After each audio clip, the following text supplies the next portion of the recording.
Hey, salut les amis, regardez ça très bien. Ça c'est du vanilla, le vanilla extract. Vous avez vu le vanilla? Ce produit-là grandit seulement dans un seul coin dans le monde. C'est, je pense bien, c'est Madagascar. C'est leur économie ça. Ok, 1 kilo de vanilla peut faire jusqu'à 2500 €. Vanilla là va dans tout ce que les blancs mangent. Vous comprenez? Mais aujourd'hui, avec le banditisme des Français, et comme on sait aussi qu'ils sont en train de faire des cafés artificiels vers le nord du Tchana, entre Tchana et Inde, pour complètement casser les Africains. Ils ont déjà développé le produit de café au Vietnam, où ils voulaient coloniser avant. Il y a eu la guerre, on les a jetés au dehors, mais ils se sont retournés. Les Vietnamiens maintenant ont leur café. Les Vietnamiens produisent beaucoup de café, presque au même niveau que la Côte d'Ivoire et le Ghana. Mais personne ne parle de ça. Maintenant, ils vont anéantir l'économie du Madagascar, mes amis. Car il y a des Français qui sont venus à la Guyane, vers le Sud-Amérique, parce qu'ils ont un pays là-bas qu'ils ont divisé avec les Anglais, qui s'appelle la Guyane. Les Anglais appellent Guyana, là où ils lancent les fusées.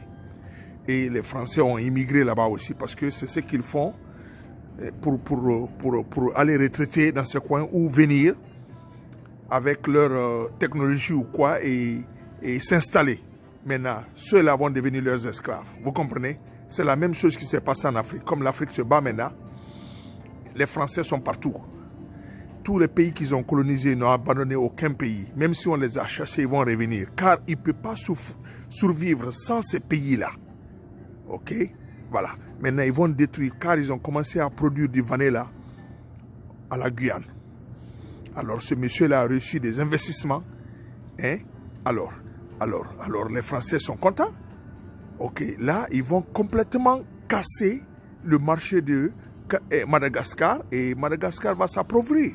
C'est ce qui se passe dans le monde, mes amis. Vous comprenez? Les Français, on doit les laisser. À l'heure là, nos chefs d'État se confient à des Français. Les Français ont un autre plan.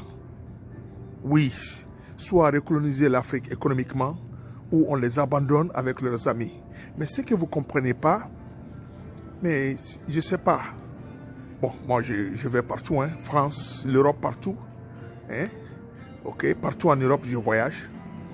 Mais je vous dis, mes amis, si vous partez en Europe, en France ou en Belgique ou bien en Suède, partout, tout est américanisé.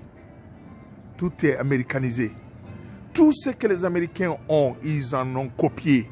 Et à chaque fois, mes amis, les Américains créent quelque chose, les Français ou les Européens, ils envoient leur argent ici pour inspecter, pour pouvoir aller faire ça chez eux, pour créer du travail. Vous comprenez? Voilà. Alors, même le supermarché que vous voyez là, les grands supermarchés ont été créés aux États-Unis. Oui, pour créer de l'emploi, c'est-à-dire les usines et tout, parce que tout ce que vous voyez ici, on leurs usines ici et les gens travaillent. Voilà, on les appelle les méga supermarkets. Vous comprenez? Alors, les Français, ils sont venus, ils ont copié tout ça, ils sont partis refaire ça chez eux et ils sont en train d'envoyer ce supermarket-là en Afrique. Et que nous aussi, on peut venir en Amérique ici pour comprendre ça. Vous comprenez? Voilà. J'ai fait cette vidéo au moins pour ouvrir les yeux de nos chefs d'État, de ceux qui nous gouvernent, qui ne connaissent rien. On ne peut pas suivre les Français. Il faut suivre les Américains pour créer du travail en Afrique. C'est moi qui vous le dis. Les Français, Européens, Anglais, il ne faut pas les suivre. Il faut venir ici aux États-Unis. Voilà. Pour qu'on puisse créer de l'emploi chez nous. Pour que notre population aussi soit contente. Vous comprenez?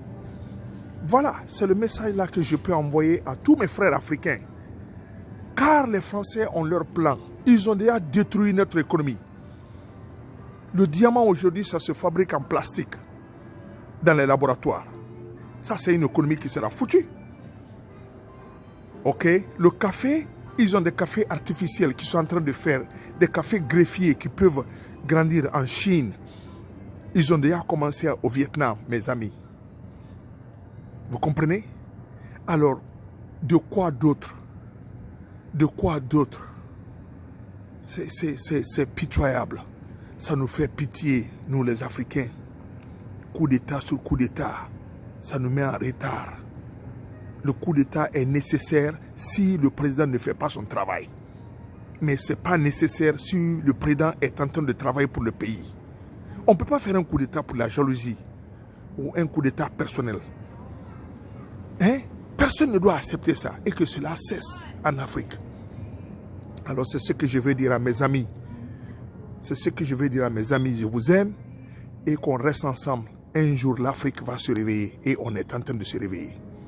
Voilà. Les marchés, c'est aux États-Unis. Voilà. Pardon, apprenez vos enfants à parler l'anglais. C'est très important.